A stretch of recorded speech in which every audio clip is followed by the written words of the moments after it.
গত দুদিন ধরে আমরা কমপ্লিট করেছি সিলভিয়া প্লাথের ড্যাডি নামক কবিতা। সেখানে আমরা দেখেছি যে সিলভিয়া প্লাথ বারবার তার বাবার বিরুদ্ধে বক্তব্য রাখছে।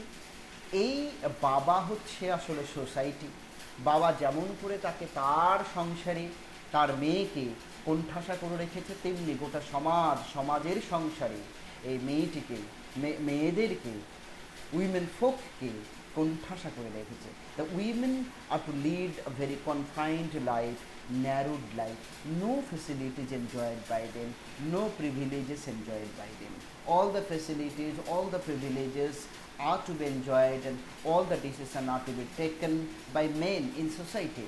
Women are not given any freedom of speech, freedom of choice, nothing they are given. So they lead a marginalized life in society. They lead a neglected life in the society.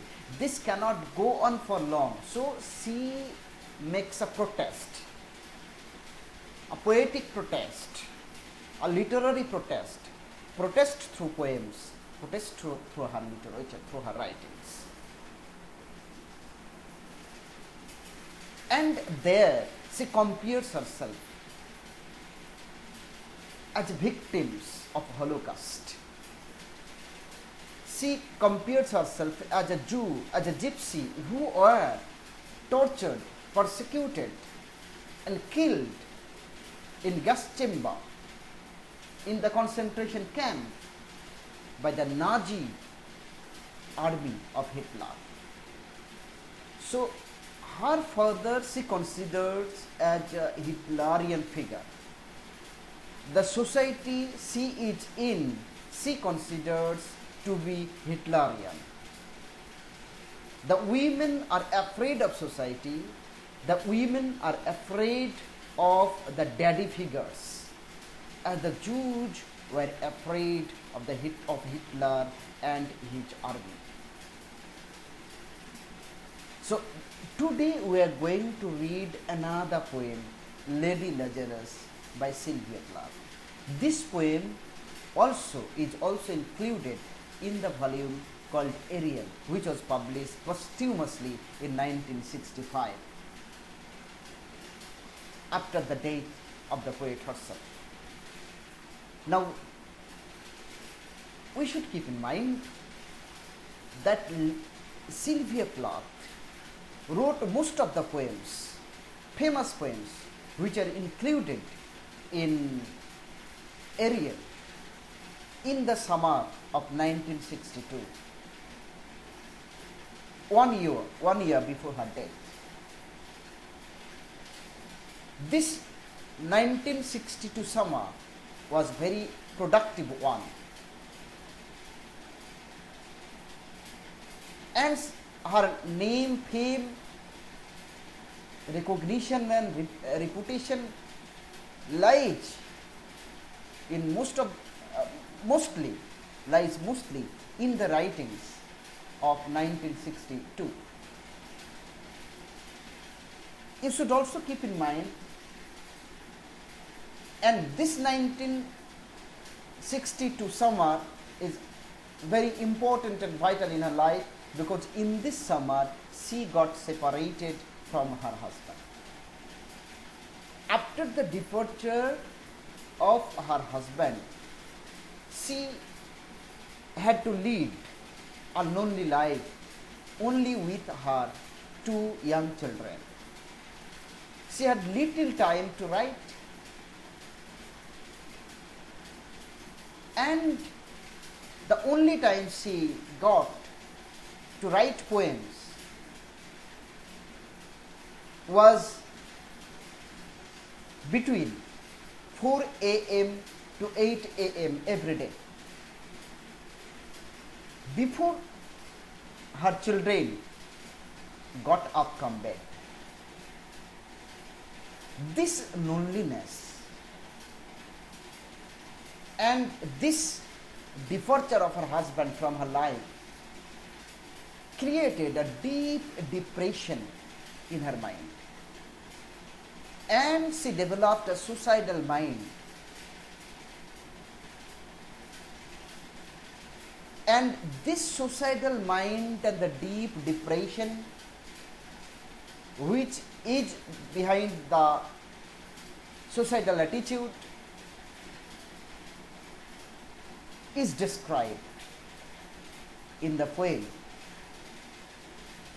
Lady Lazarus. Now think of the title, Lady Lazarus. Now Lazarus is a biblical character, you know. In the Gospel of John, Jesus Christ brought back Lazarus from the world of the dead. Lazarus died and he was brought back to life again by Jesus Christ. Now, who is Lady Lazarus in the title of the poem? This Lady Lazarus is actually the Lady Sylvia Plath. She is a female Lazarus. So, evidently and obviously, she compares herself with Lazarus. What happened to Lazarus? Lazarus was brought back to life by Jesus Christ. And it was a happy return to Lazarus. Lazarus was happy to come back to life. Now, why does Sylvia Plath compare herself to Lazarus? It is because she also tried to die, but by some external force, she was brought back to life. She died 2 times, almost died. When she was at the age of 10, she was 10, and when she was 20. When she was at the age of 10, she faced an accident, but she did not die.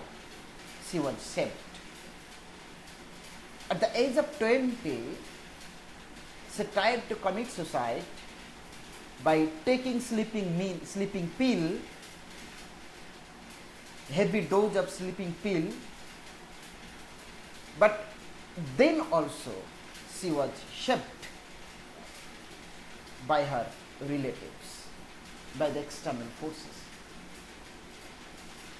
As she wanted to die, and as she was brought back to life by the external forces, so she compared herself with Lazarus.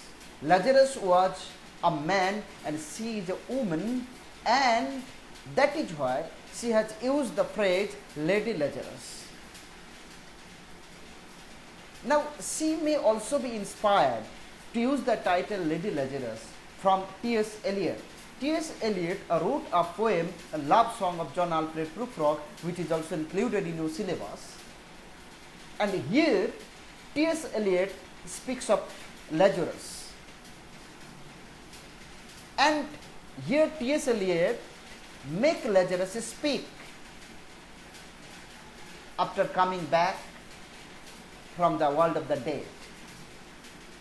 And here Lady Lazarus, that is Sylvia Plath, is speaking out her heart.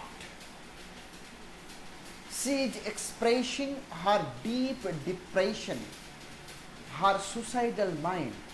So this poem is, you may call, an MRIing picture of the mind of a person suffering from deep depression, deep agony of mind, deep psychological pain. The Sylvia Plath was subjected to this psychological pain and a deep agony of mind. Now, Lazarus enjoyed his coming back to life because life was happy to him. Life was pleasing to him. But Sylvia Plath, the Lady Lazarus in the poem, is not happy with her return from the world of the dead. The world of the dead is a happy world to her, but the world of the living is an unhappy place for her. So she prefers the dead world to the living world. She is not happy by coming back to life again, and she is tired of reviving. She is tired of coming back again and again to life from the world of the dead.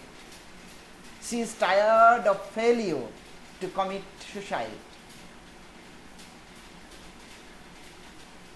Now, she faced death 3 times, and the last one was the ultimate one. She got saved from death at the age of 10 when she faced an accident, a swimming accident. And when she was a student of college, she tried to commit suicide at the age of 20. At this time also, she was saved. She was recovered with the help of the relatives, with the help of the psychologists, psychiatrists. Now, you may imagine that the setting of the poem is her deathbed. After the failure of her second suicide, she is speaking. And she is commenting that she was resurrected. She was brought back to life first at the age of 10, and she has again at the age of 20, she has got resurrected. She has come back to life again. It is the first time it was unintentional, but the second time was an intentional effort to die, to go to the world of the dead. But she is forced to come back to life. And this forced return she is not happy with.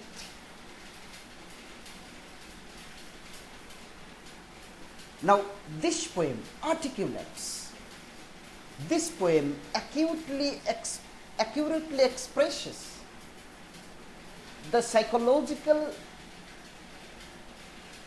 condition of a person subjected to depression and of a person who has developed a suicidal mind.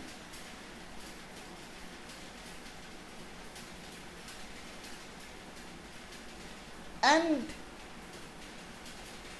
Lady Lazarus, Sylvia Plath, is speaking lying on her deathbed after being brought back to life. এই কল্পনাটা আমাদের করতে হবে যে lady Lazarus সে মরতে চেয়েছিল কিন্তু তাকে মরতে দেওয়া হয়নি। সে সুসাইড করতে চেয়েছিল কিন্তু তাকে উদ্ধার করা হয়। দ্বিতীয়বার সে স্লিপিং পিল খেয়ে লুকিয়েছিল কিন্তু তার বাবা তার মা দেখে ফেলে এবং তাকে উদ্ধার করে এবং তাকে মেন্টাল হসপিটালে ভর্তি করে তাকে সুস্থ করে তোলে। এই সুস্থ হওয়াটা সে পছন্দ করে না। Why? Because life is death to her. The life to a woman is full of horrors, full of fear, full of terror. And the death, that is the world of the death, is more preferable to her. So she does not want to come back to real life.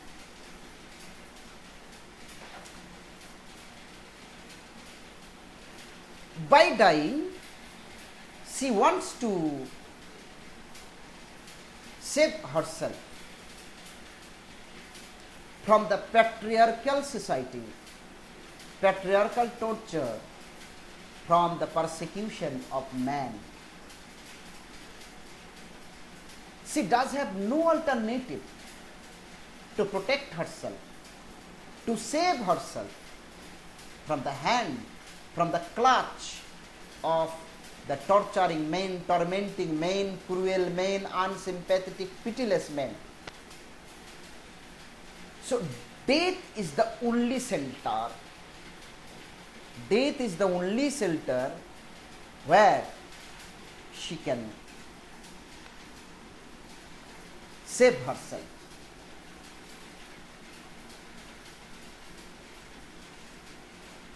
And to commit suicide is the only power in her hand to exercise. She does have no power, no control over herself.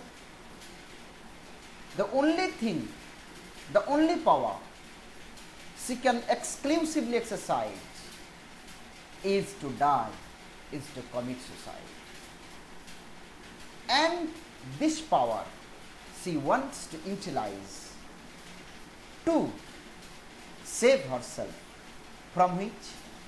From the hand of the torturing male, tormenting men, tormenting daddies, tormenting Nazis, tormenting doctor, tormenting enemies, tormenting Hitler, tormenting society, cruel society.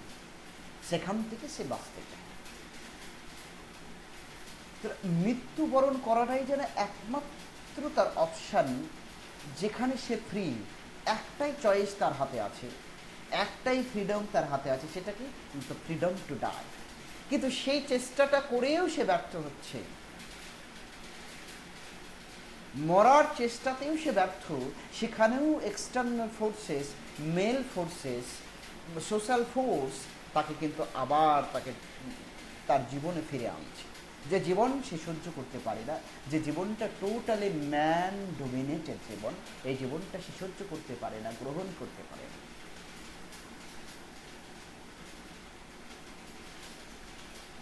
So Plath in this poem provides a dark insight into the mind which has already decided to commit suicide. So the suicidal mind is presented through this poem. And through this poem, she has also described the horrors of being a woman, horrors of living as a woman.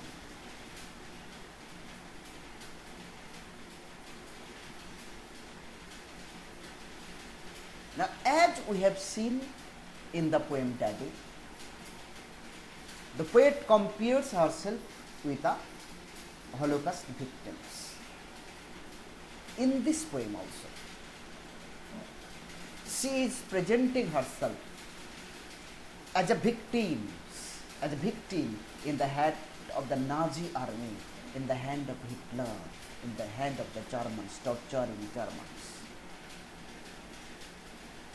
In this poem also, she is again and again comparing herself with a Jew, tormented Jew, victimized Jew.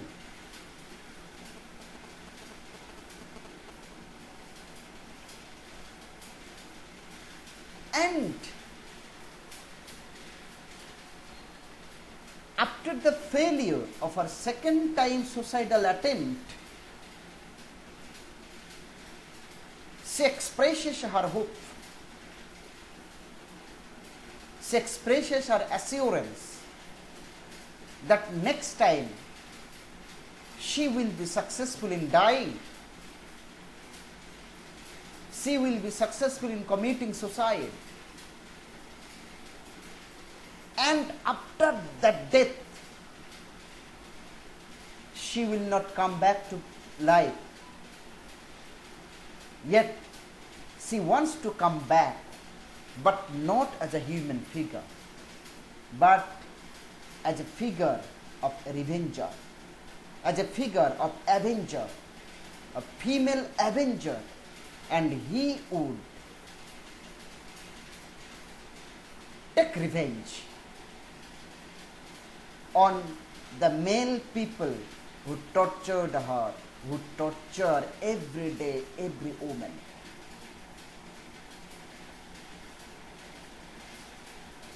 She wants to come back to life out of the ashes of her dead body, as a phoenix bird comes, mythological phoenix bird comes to life after her death. And that time she will come with revenging attitude, and she will punish those men who tortured her and who tortured many women and who are still torturing women in the society. সুতরাং এই কবিতাটা ড্যাডির মতোই feminist দৃষ্টিভঙ্গি থেকে লেখা, feminist Outlook perspective থেকে লেখা। সুতরাং নারী পুরুষের সম্পর্কের যে রসায়ন তৎকালীন সময়ে ছিল এবং নারী পুরুষের সম্পর্কটা যেমন হওয়া উচিত তার একটা আইডিয়া এই কবিতায় দেয়া হয়েছে। গোটা সোসাইটির যে বর্তমান ফ্রেম, এই ফ্রেমটাকে সে ধ্বংস করতে চায়। She is not satisfied with the present patriarchal form of society. The society should be neutral, society should be impartial in its attitude to every citizen, to every denizen, to every inhabitant, to every person, irrespective of sex, irrespective of gender. So to divide society according to gender is to create a great danger to the life of the women.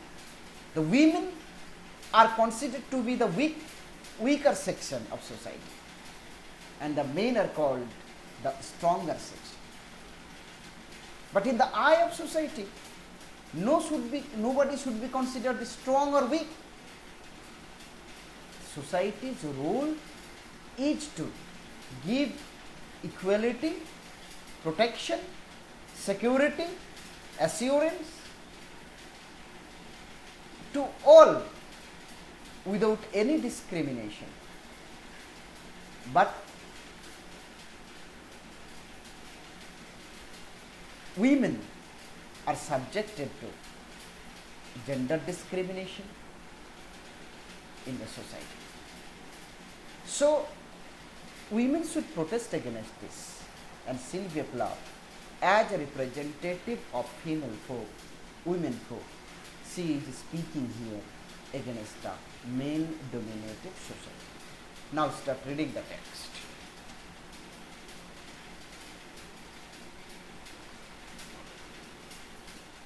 Now I have done it again. Now this line ধরো পরীক্ষায় তুলে দেওয়া হয়, কি বলা হলো, who is I here and what is it referred to here. I কে এবং ইট বলতে এখানে কি বোঝানো হয়েছে। এখন স্পষ্টত বলতে পারি যে this I is the lady Lazarus, এবং লেডি ল্যাজারাস কে তা আমি আগে আলোচনা করেছি। Sylvia Plath is the lady Lazarus here. Lady Lazarus মানে বুঝতে পারছো যে সে আবার মৃত্যুপুরী থেকে জীবনপুরীতে ফিরে এসেছে। This I is Sylvia Plath. Again কথাটার মধ্য দিয়ে প্রমাণ হয় যে এই সিলভিয়া প্লাথ একটি কাজে এনগেজ রয়েছে, রিপিটেডলি সে সেই কাজটি করছে, সেই কাজটি এখানে ইট। এখন ইট আসলে কি? What is this it referring two? This it is referring to her repeated attempt to commit suicide. এই ইট যদি সুসাইড করা হয় তাহলে এই ইট দিয়ে আবার ফিরে আসা বোঝাচ্ছে, কামিং ব্যাক, রিজারেকশন। তাহলে ডেথ আর রিজারেকশন, যেমন করে নিউ টেস্টামেন্টে গসপেল অফ জনে জেসাস খ্রাইস্ট ল্যাজারাস নামক এক ব্যক্তিকে মৃত্যু থেকে জীবনে ফিরে আনছেন, সে Lazarus is coming from death to life. এখানে সিলভিয়া প্লাথ তার নিজেকে সেই ল্যাজারাসের সাথে তুলনা করছেন। তাহলে এখানে উনি যখন বলছেন যে আই হ্যাভ ডান ইট, এই ইট দ্বারা হতে পারে death, committing suicide, I have done it second time or third time. যেহেতু তিনি আবার বেঁচে আছেন, যেহেতু তিনি এই কাজটি কয়েকবার করেছেন, এই কাজটি কি না তো সুসাইড করা, আত্মহত্যা করা। এবং এই আত্মহত্যা করার পর সে সফল হয় নাই, বরং সে আবার জীবনে ফিরে আসতে চেয়েছে। এই ফিরে আসাটাও তাহলে ইট দ্বারা রেফার্ড হয়। তাহলে ইট দ্বারা হতে পারে দুটো জিনিস, এক committing suicide and getting resurrected, committing suicide and coming back to life, that is resurrected. এবং তার কথা শুনে কিছুটা মনে হচ্ছে এরপরে আরো ক্লিয়ার হবে যে she is tired of doing it, she is tired of doing it. It means committing suicide and it also means coming back to life, dying and coming to life again. এইটা উনি cover করেছেন। I have done it again 1 year in every 10. প্রতি 10 বছরে তিনি একবার এইটা করেন। এইটা করেন মানে কি? তিনি একবার মরেন, আবার ফিরে আসেন। মরেন মানে মরার চেষ্টা করেন, না পেরে আবার তিনি জীবনের পারে, জীবনের কোলে ফিরে আসেন। I manage it, I do it, I arrange a suicide, I arrange an attempt for suicide, and also I arrange for a resurrection. Repeatedly, in every 10 years, I have tried to commit suicide, and every time I came back to life. And this tires me out. I am tired of doing this. I am tired of dying. I am tired of coming back to life. তাহলে first টার্সেট, টার্সেট বলতে 3 লাইনের স্ট্যান্জাকে টার্সেট বলে। কবিতাটা আসলে 3 line স্ট্যান্জায় লেখা, টার্সেটে লেখা। তাহলে first স্ট্যান্জা আমাদের যেটা ধারণা দেয় সেটা হলো যে কবি সিলভিয়া প্লাথ নিজেকে লেডি ল্যাজারাসের সাথে তুলনা করছেন, নিজেকে ল্যাজারাসের সাথে তুলনা করছেন। লেডি বলছেন কারণ সে ফিমেল, এবং ল্যাজারাসের মতো সে মারা গেছে, এবং ল্যাজারাসের মতো সে আবার ওয়ার্ল্ডলি লাইফে ফিরে এসেছে। ল্যাজারাসের ফেরাটা ছিল হ্যাপি রিটার্ন, কিন্তু লেডি ল্যাজারাস, সিলভিয়া প্লাথের ফেরাটা হচ্ছে unhappy return.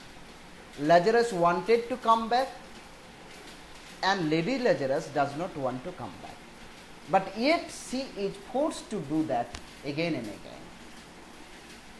A sort of walking miracle, a sort of walking miracle. Walking মানে এখানে living miracle. Now Lazarus was miraculously brought back to life. It is a miracle that a person comes back to life after death.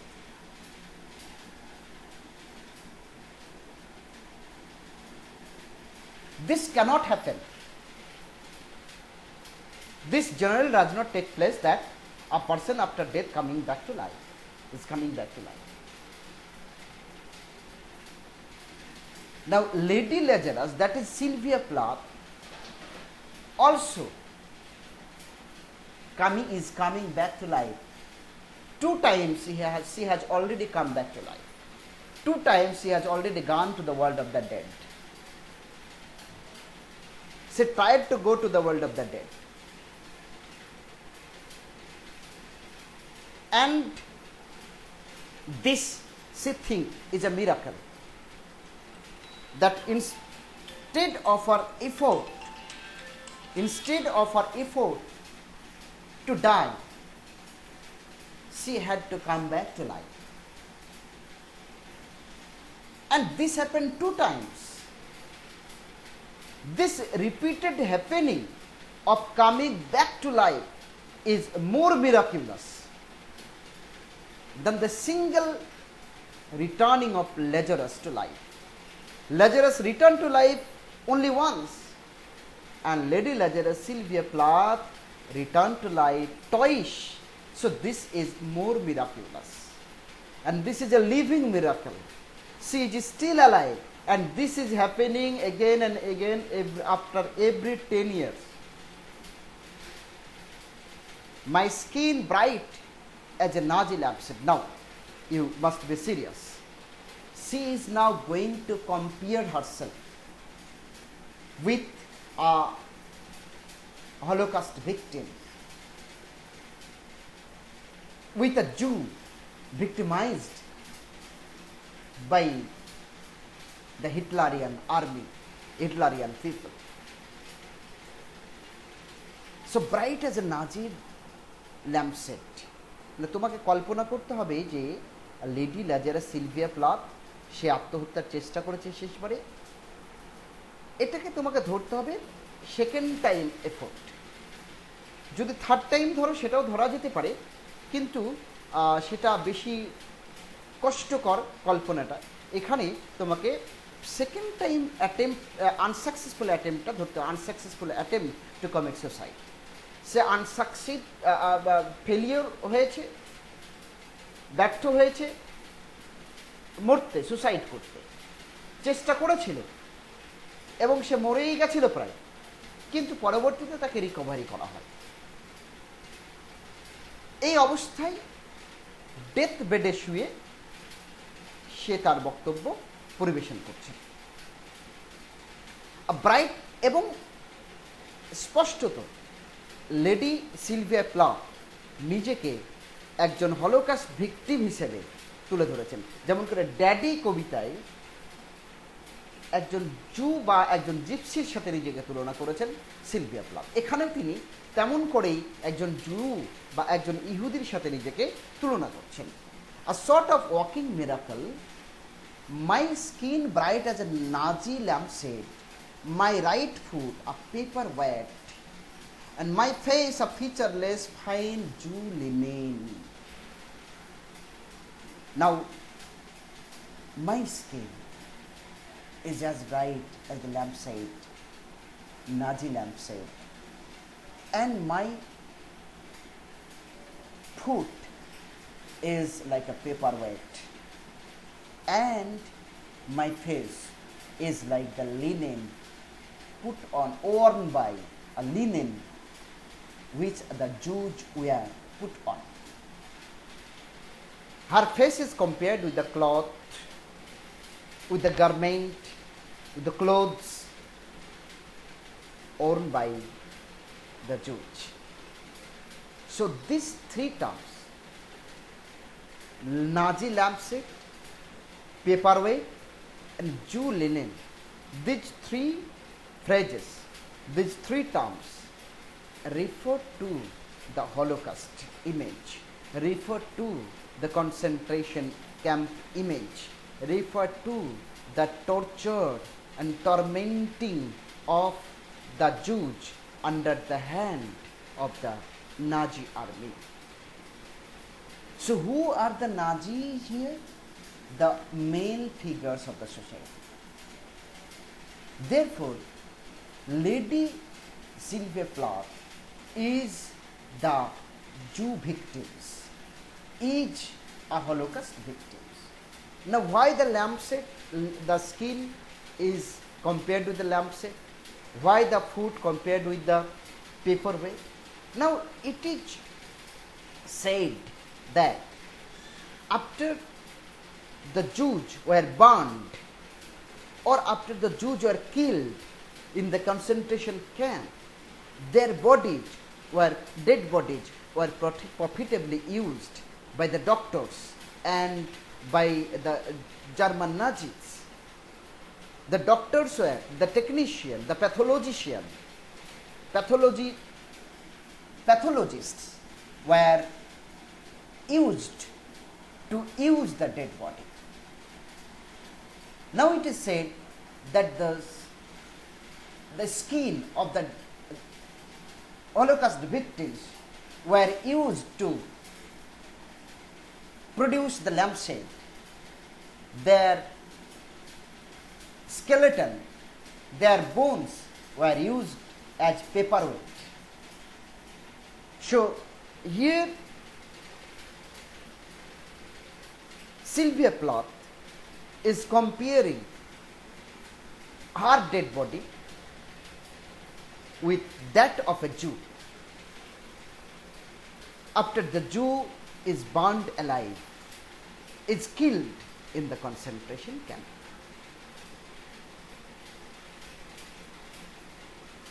Now her face is compared with the linen used by the Jews, the victims of the Holocaust.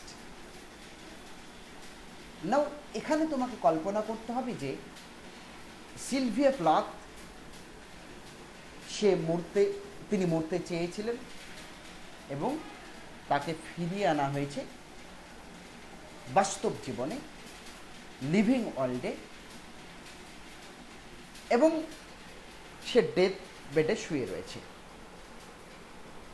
Sylvia Plath death বেডের উপরে শুয়ে রয়েছেন, তার suicidal অ্যাটেম্পটা ব্যর্থ হয়েছে। এই ব্যর্থতাটাই হচ্ছে তার কাছে আবার সেই পুরনো জীবনে ফিরে আসা। যেমন করে ল্যাজারাস মৃত্যুবরণ করার পরেই আবার জীবনে ফিরে এসেছিলেন জেসাস খ্রাইস্টের করুণায় বা সহযোগিতা। এক্ষেত্রে লেডি ল্যাজারাস তিনি তার জীবনে ফিরে এসেছেন, কিন্তু মেল ফোর্স তাকে তার জীবনে আবার ফিরে আসতে বাধ্য করেছে, যে ফিরে আসাটা তিনি পছন্দ করেন না। এখন কল্পনা করতে হবে যে তার হাত পা, তার শরীরটা ঢাকা রয়েছে, তার চেহারাটা হলোকাস্ট ভিকটিমস একজন জু, সেই জুয়ের কাপড়ের সাথে তুলনা করা হয়েছে, এবং তার পা, তার চামড়া, এইগুলিকে তিনি নাজি ল্যাম্পশেড বলেছেন, পেপারওয়েট বলেছেন, এই কারণে যে এইরকমভাবেই জু যখন মারা যায় তখন তার স্কিনটাকে, তার বোনটাকে, তার বডিটাকে প্রফিটেবলি ইউজ করে জার্মান নাজি বাহিনী, সেনাবাহিনী, হিটলারের সেনাবাহিনী। এর দ্বারা তিনি আসলে তার যে বেঁচে থাকার যে জীবনটা, সেই জীবনটা যে কত অসহনীয়, আনবিয়ারেবল, কষ্টকর, পেইনফুল, সেটা তুলে ধরতে চেয়েছেন। তার জীবনে বেঁচে থাকাটাই ইহুদির মতো হলোকাস্টের শিকার হওয়া, ইহুদির মতো গ্যাস চেম্বারে জীবন্ত পুড়ে মরার মতো। তাই তিনি মরে বাঁচতে চেয়েছিলেন, মরে নিষ্কৃতি পেতে চেয়েছিলেন এই নাজি বাহিনী নামক, এই পুরুষ নামক নাজি বাহিনীর হাত থেকে।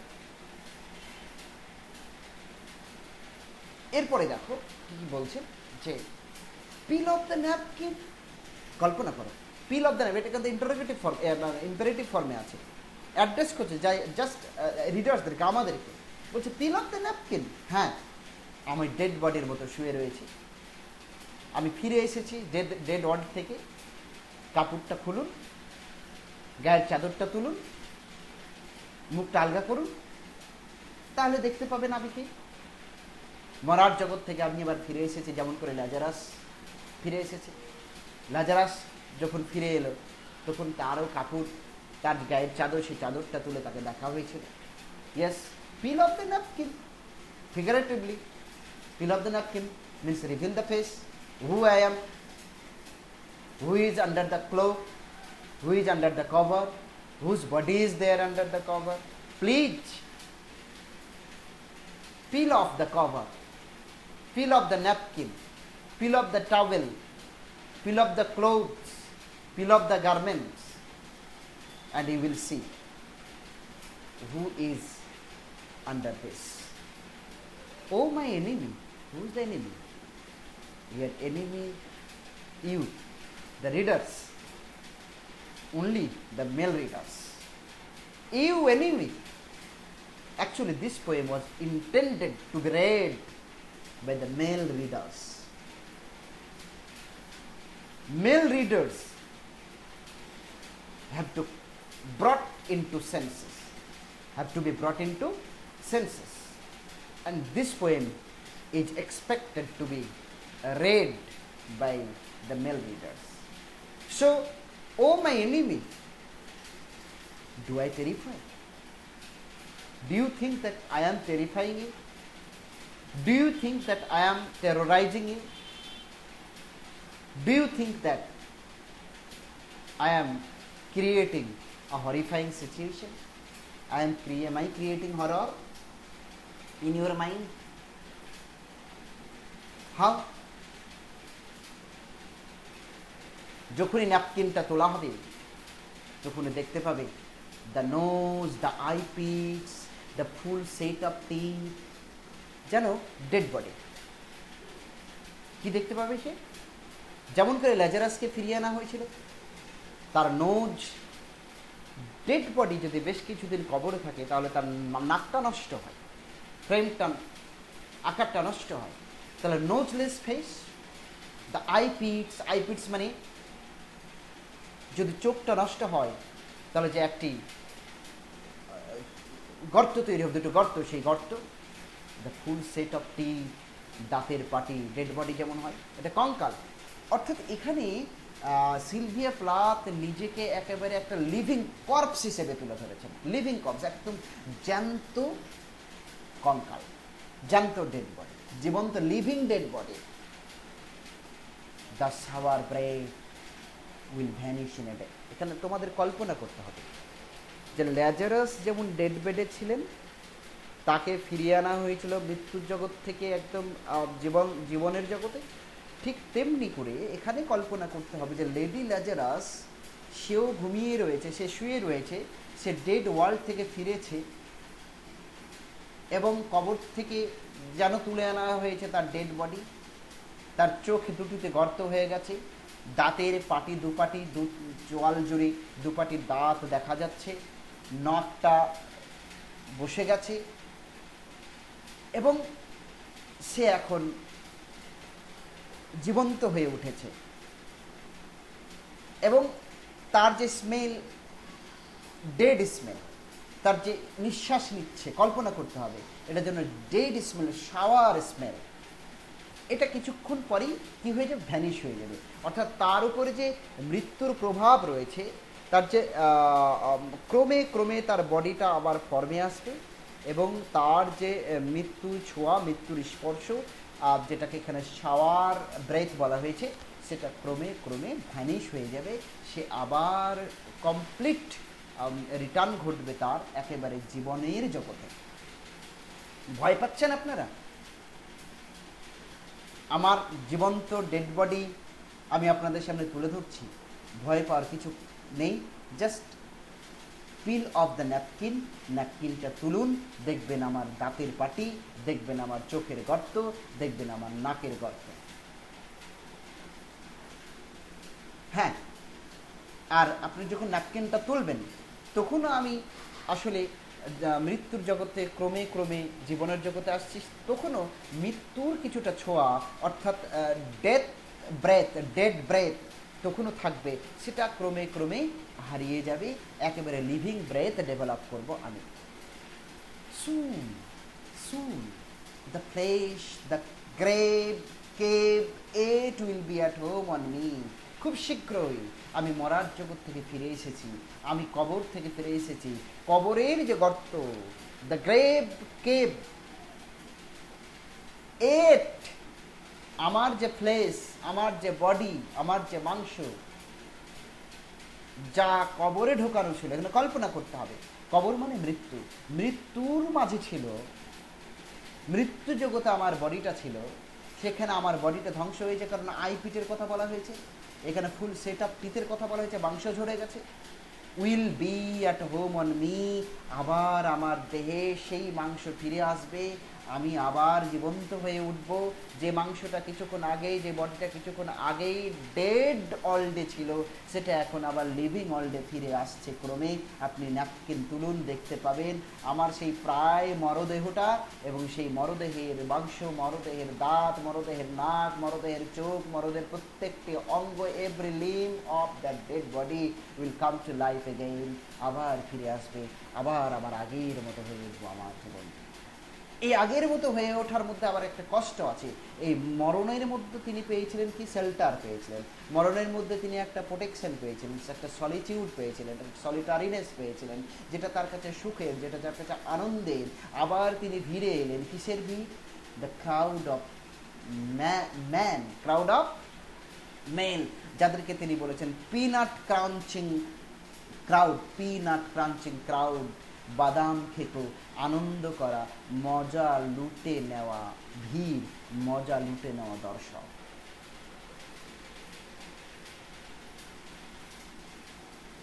And I smiling woman, I smiling woman, I am only 30, আবার আমি সেই মেয়েটিতে পরিণত হব যে মেয়েটি হাসি মুখে থাকে, হাজার কষ্টকে হাসি মুখে মেনে নেয়, সেই কষ্টে থাকা হাসি মুখ মেয়েটিতে পরিণত হব আবার আমি, আমার বয়স এখন 30।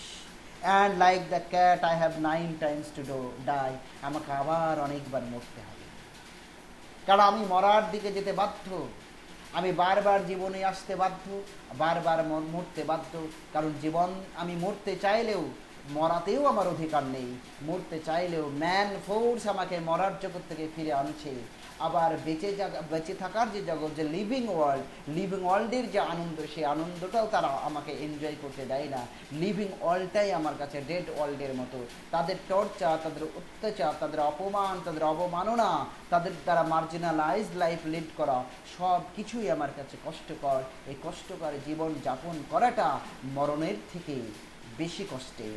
তাই মরণের লাইফটাই, মরণের জীবনটা সে পেতে চায়, জীবনের মরণটা সে পেতে চায়। জীবনে সে মরে থাকতে চায় না, মরণে সে যে বেঁচে থাকতে চায়।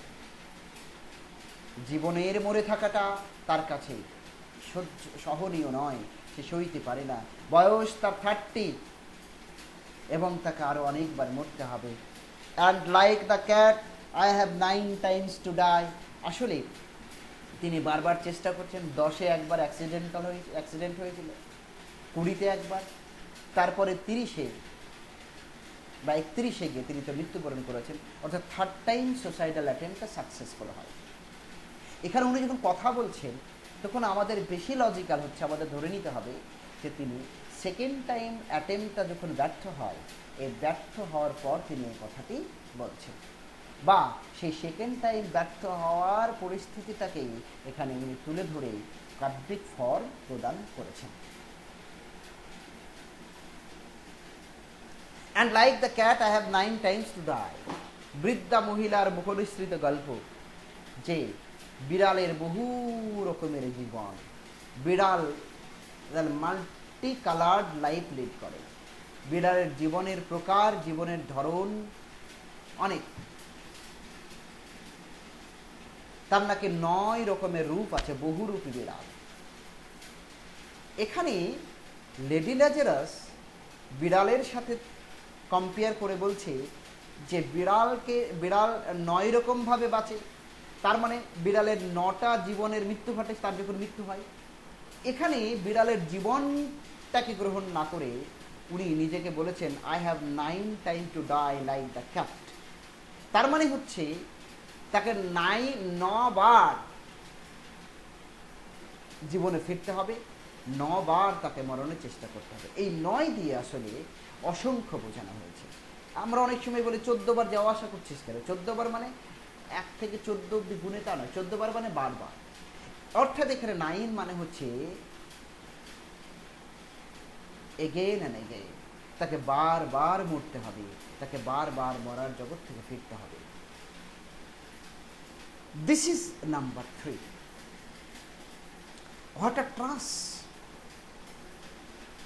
What a truss to annihilate each decade. অর্থাৎ এটাকে দিস ইজ নাম্বার 3 যদি বলো, তাহলে এটা দুটো মানে হয়। এক, যে উনি দ্বিতীয়বার মারা গেছেন এবং দ্বিতীয়বার কোথায় গেছেন? আবার পৃথিবীতে লিভিং ওয়ার্ল্ডে ফিরে গেছেন। এবারে যে মৃত্যুটা তাকে এবারে যে মরতে হবে, এটা হচ্ছে তৃতীয় মৃত্যু। অর্থাৎ সেকেন্ড অ্যাটেম্প্ট ফেলিওরের পর তাকে থার্ড অ্যাটেম্প্ট করতে হবে। সেই থার্ড অ্যাটেম্প্টের কথাই এখানে বলছে। কারণ যদি ধরা হয় যে তিনি তৃতীয়বার চেষ্টা করছেন, তাহলে তৃতীয় চেষ্টাতে তিনি মারা গেছেন। যদি ধরে নিতে হয় সেকেন্ড মিনিং যে তৃতীয়বার তিনি কারেন্টলি ডেড, তাহলে ডেড ওয়ার্ল্ড থেকে তিনি কথা বলছেন, তাই হবে। তাহলে ডেড ওয়ার্ল্ড থেকে কথা বলা যায় না। Dead and the human, living and non living, they cannot communicate. তাহলে যদি ডেড ধরতে হয়, তাহলে তিনি কথা বলতে পারেন না, কথা বলতে পারবেন না। কিন্তু যেহেতু কথা বলছেন, তাই ধরে নিতে হবে তিনি তৃতীয়বারের কথা বলছেন, কিন্তু সেখানে তিনি ডেড বডি, ডেড ব্যক্তির রোল প্লে করছেন। অর্থাৎ তিনি ডেড ব্যক্তির রোল প্লে করছেন। এরকম একটা কবিতা আছে উইলফ্রিড আওয়েনের, কবিতাটার নাম না সিজফ্রিড শাসনের কবিতা, না Wilfred Owen, strange meeting. Strange meeting কবিতায় দেখা যাচ্ছে যে একজন মরা সৈনিক একজন জীবন্ত সৈনিকের সাথে কথা বলছে।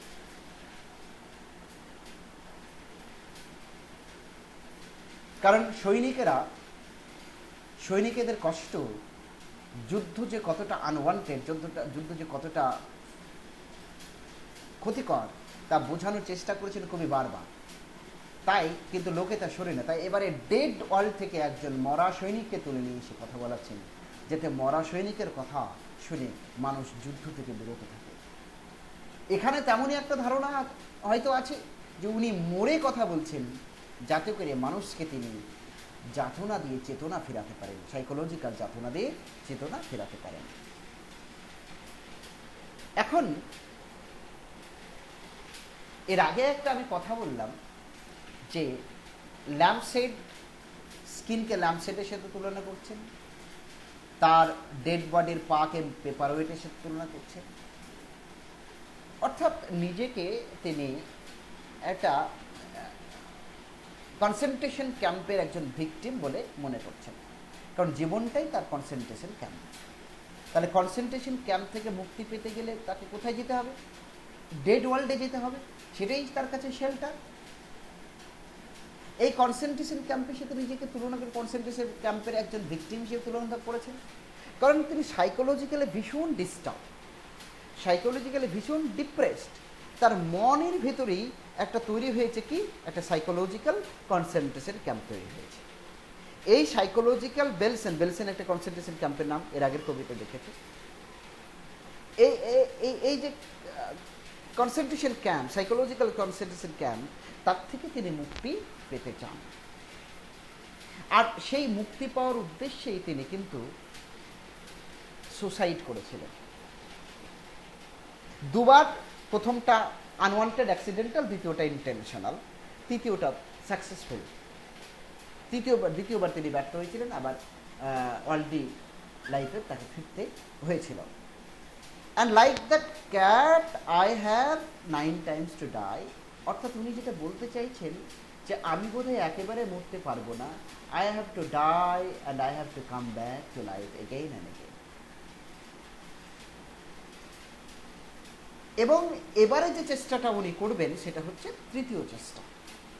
দুবার হয়ে গেছে, তৃতীয়বারের চেষ্টা। এবারে তার লক্ষ্য থার্ড অ্যাটেম্প্ট। এবং এই থার্ড অ্যাটেম্প্ট করতে গিয়ে অলরেডি তার 30টি বছর, 3টে ডিকেড চলে যাবে। And she thinks that it's a great wastage. What a waste of time to remain alive for long 30 years under the torture of the male section of the society. এই tortured life lead করাটা তার কাছে অর্থহীন, futile, meaningless. It's a trash. trivial, insignificant. So it is her heartful desire to die as soon as possible, and death is the only alternative, death is the only avenue through which she can go to her safety, go to her security. Death gives her the security, death gives her the protection. Life is risky to her, life is dangerous to her, life is full of horrors to her. So she wants to escape life. And what a million filaments the peanut crunching crowd shoves into sea. এবারে তোমাকে কল্পনা করতে হবে যে বলেছিল যে পিল off the napkin, চাদরটা তুলে দেখুন আমি কে, ভয় পাবেন না, আমার দাঁতের পাটি দেখতে পাবেন, চোখের গর্ত দেখতে পাবেন। হ্যাঁ, আমি ডেড ওয়ার্ল্ড থেকে ফিরছি, এবং ডেড ওয়ার্ল্ড থেকে ফেরার প্রাক্কালে আমার যে চেহারা থাকবে সেই চেহারাটা দেখুন। কিছুক্ষণ পরেই কবর যে মাংস খেয়ে ফেলছে সে মাংস আবার আমার দেহে জোড়া লাগবে, আমি আবার আগের মতোই দুঃখ নিয়ে হাসি খুশি মেয়েটিতে পরিণত হব। এই চেষ্টাটা ব্যর্থ হয়েছে, ফিরে আসতে বাধ্য হলাম লাইফে। এবারে আমার থার্ড অ্যাটেম্প, নাম্বার 3। এবং আমি মনে করি উনি বলছেন তৃতীয় চেষ্টায় পৌঁছতে আমার 30 বছর কাটবে, এবং এই 30 বছর অর্থহীনভাবে কেটেছে বলে আমি মনে করি। The life of women is meaningless unless there is equality, there is sympathy, there is freedom in the human world, in the society. তা যদি না থাকে তাহলে তাদের কাছে লাইফটা ট্র্যাশ, লাইফটা ট্রিভিয়াল, লাইফটা ফিউটাইল, লাইফটা meaningless. What a million filaments. এবার তার সেই যে ডেড বডিটা ফিরে এসেছে, মৃত্যুপুরী থেকে তিনি ফিরেছেন, তার সেই বডিটাকে তুলনা করছেন হাজারো ফিলামেন্টসের সাথে, হাজারো বাল্বের সাথে। বাল্বসের ভিতরে ফিলামেন্ট থাকে, একেবারে টাইনি লিটল স্ট্রিং ওয়্যার তার থাকে, সেই ফিলামেন্টসের সাথে তার বডিটা তুলনা করছেন। আর সেই বডিটা দেখতে ভিড় করেছে বহু লোক। Peanut crunching crowd. Peanut crunching কাদের বলা হয়? যারা পিনাট ক্রাঞ্চিং ক্রাউড, সেই দায়িত্বহীন দর্শক, ভিড় লোকেরা যারা সার্কাস দেখতে আসে, যারা সিনেমা দেখতে যায়। সিনেমায় কি ঘটছে, অভিনেতারা অভিনেত্রীরা কি করছে, তাদের কষ্ট সেটা তার কাছে গুরুত্বপূর্ণ নয়, বরং তাদের অভিনয়টাকে সে এনজয় করতে চায়। তার জন্য সে বাদাম খায়, বাদাম খেয়ে সময় কাটায়, আর এবং অভিনয়গুলো দেখে, সার্কাস দেখে। অর্থাৎ এখানে পিনাট ক্রাঞ্চিং ক্রাউড দিয়ে আসলে মেল পিপুলকে বোঝানো হয়েছে।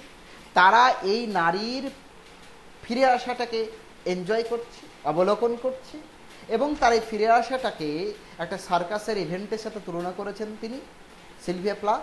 তার এই রিটার্নটাকে, তার এই ব্যর্থতাটাকে সার্কাসের ইভেন্টের একটা গুরুত্বপূর্ণ ইভেন্টের সাথে তুলনা করেছেন। যখন দর্শকরা একেবারে ওত পেতে থাকে, দর্শকরা একদম সিট দ্বারা খাড়া করে বসে, এবারে মেন ইভেন্ট ঘটতে যাচ্ছে বলে, ঠিক তেমনি অর্থাৎ তার সার্কাসের একটা মেন ইভেন্ট হিসেবে কার্নিভালের একটা মেন ইভেন্ট হিসেবে তুলে ধরতে চেয়েছেন সিলভিয়া প্লাথ এখানে।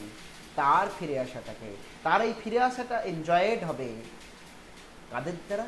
পিনাট ক্রাঞ্চিং ক্রাউড দ্বারা, যারা মিনিংলেস লাইফ লিড করে, যারা মিনিংলেস টাইম ওয়েস্ট করে, যারা অন্যের দুঃখ দেখে সুখ পায়, যাদের মধ্যে স্যাডিস্টিক অ্যাটিটিউড রয়েছে।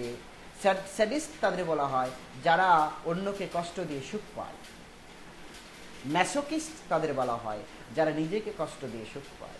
আর স্যাডোম্যাসোকিস্ট তাদের বলা হয় যারা অপরকে কষ্ট দিয়েও সুখ পায়, নিজেকে কষ্ট দিয়েও সুখ পায়। অর্থাৎ এখানে তার ফিরে আসাটা, তার ডেড বডিটা এক্ষুনি তার দেহ থেকে চাদরটা তোলা হবে, ন্যাপকিনটা তোলা হবে, তাকে দেখা হবে, এবং তাকে দর্শন করতে আসবে হাজারো লোক, যেন সার্কাসের মেন ইভেন্ট তারা দেখার জন্য একদম ওত পেতে আছে। এবং মানে সবসিন মানে তাড়াহুড়ো হুড়োহুড়ি করে দেখার জন্য আগে দেখার চেষ্টা করবে। And to see them unwrap mean hand and foot, আমার হাত পা খোলা হবে এবং ওই যে পিল অফ দ্য ন্যাপকিন কিছুক্ষণ আগে বলা হচ্ছিল, কল্পনা করতে হবে সে ডেথ বডি শুয়ে রয়েছে, সে ফিরে এসেছে, তার জীবন্ত হচ্ছে ক্রমে ক্রমে সে আবার স্বাভাবিক নর্মাল সেতে ফিরে আসছে। মরার জগতে চলে গেছিল সে, জগৎটা এমন যেটাকে লাইফি ডেথি অল্ড বলে, লাইফি ডেথি মানে লাইফ অ্যান্ড ডেথের মাঝখানে যেটাকে লিম্বো বলা হয়, এক ধরনের limbo, life and death limbo, না লাইফ না ডেথ, এমন একটা জায়গায় সে আত্মহত্যা করে চলে গেছিল। সেখান থেকে সে ফিরে আসছে এবং ক্রমে ক্রমে তার সেন্স ফিরছে, ক্রমে ক্রমে তার চেতনা আসছে। এই চেতনা আসার আগে, সেন্স আসার আগের যে অবস্থাটাকে, সেই অবস্থাটাকে তিনি তার কবরের সাথে তুলনা করেছেন এবং তার ফ্লেশ, তার বডিটা যেন কেবে ছিল, কবরের গর্তে ছিল, সেখান থেকে সেটা ক্রমে ফিরে এসেছে। এবং এই ফিরে আসাটা, এই প্রত্যার্পণ যে প্রক্রিয়াটা, এই প্রসেস অফ রিটার্নিং, এইটা এনজয়েড হচ্ছে দর্শক দ্বারা, ভিড় দ্বারা। এই দর্শক হচ্ছে মেলরা, আর এই এই এই এই এই যে ভিকটিমস, সার্কাসের একজন প্লেয়ার, সার্কাসের মূল অভিনয়টা তাকে দেখাতে হবে, সেটা দেখার জন্য লোকেরা ভিড় করছে। অর্থাৎ